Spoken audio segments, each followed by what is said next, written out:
আমার বইয়ের টাকা পয়সাগুলো সব নিয়ে গিয়ে ব্যাংকে রাখতে হবে। দেশের যে অবস্থা আমার বউ তো বোঝে না। আমার বইয়ের টাকা পয়সাগুলো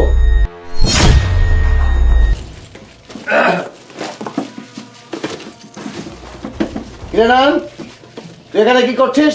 না স্যার, ওই যে জায়গাটা ময়লা হয়ে গেছে তো সেজন্য আমি জায়গাটা পরিষ্কার করতেছি, ঝাড়ু দিচ্ছি স্যার। এই বিয়াদব, আর কোনো জায়গা না পেয়ে তুই এখানে ঝাড়ু দিচ্ছিস না? কাজ দেখাচ্ছিস? তুই এখানে ঝাড়ু না দিয়ে বাইরেও তো ঝাড়ু দিতে পারতিস। আমাকে বোঝানোর চেষ্টা করিস নাকি? যা এখানে, যা এখান থেকে যা। স্যার হয়েছে কি, ওই বাইরে ঝাড়ু দেওয়া শেষ তো ম্যাডাম আমাকে বললো যে তোর স্যার রুমে কাজ করতেছে, যা গিয়ে রুমটা পরিষ্কার করে আয়, সেই জন্য আসছি আর কি স্যার।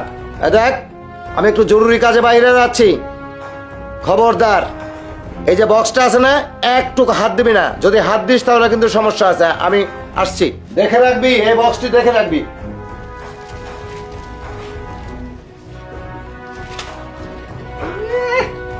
বক্স দেখি রাখবো। আরে বক্স, তো শোনাই সোহাগা, আমি জীবনে কাজ করব না, জীবনে কোনো কাজ করার দরকার নেই, আমি আজ থেকে বসে বসে বসে বসে খাবো। ওরে আমার সোনা বক্স, এর মধ্যে শুধু টাকা আর গহনা ভর্তি। মালিক আসতে আসতে এখান থেকে চলে যাবো, বড় একটা বাড়ি করব, বড় একটা গাড়ি করব, একটা শোরুম করব, আমার জীবনে কিচ্ছু করা লাগবে না। বক্স দেখি রাখবে না, ধরতে নাই, স্পর্শ করবো না। আরে কি যে বলছে না, এই সোনার জিনিসটা নিয়ে আমি এখনই পার হয়ে যাই আগে, তারপরে দেখা যাবে। এই দাঁড়া। জি মালিক, বলেন। কিরে, বক্সটা নিয়ে কোথায় যাচ্ছিস তুই? তোকে না বারবার বলেছি ওই বক্সে হাত দিবি না। বক্স নিয়ে কোথায় যাচ্ছিস? না মালিক, আসলে ওইখানে আমি পরিষ্কার করবো তো সেজন্য বক্সটা আর কি আপনি এই রুমে নিয়ে আসছিস রাখার জন্য আর কি, সেই জন্য মালিক। আচ্ছা ঠিক আছে, তুই রাখতে যাচ্ছিস, কিন্তু ওই দিকে কোন দিকে যাচ্ছিস তুই? হ্যাঁ, এই বেয়াদব। বাবা, তোমাকে বলছিলাম না এই নয়ন না এক নম্বরের চোর, আমার কথা তো বিশ্বাস করলে না। এখন দেখতে পাচ্ছ যে নয়ন কত বড় চোর, আমার একটা কথা বিশ্বাস করো না। দেখো বক্স নিয়ে পালাচ্ছিল। না স্যার, আমি বক্স নিয়ে পালাচ্ছিলাম না, বিশ্বাস করুন।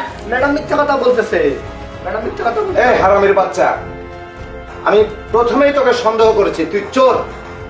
হারামজাদা, আমি এই বক্সটা জেনে শুনে আমি তোকে ধরার জন্য এই দেখ দেখেছিস, এই দেখ দেখেছিস, কিচ্ছু নাই, এই দেখ দেখেছিস, আমি তোকে দেখিয়েছি এই দিক দিয়ে অন্যদিকে পাচার করেছি এবং এখানে রাখিনি শুধুমাত্র তোকে ধরার জন্য।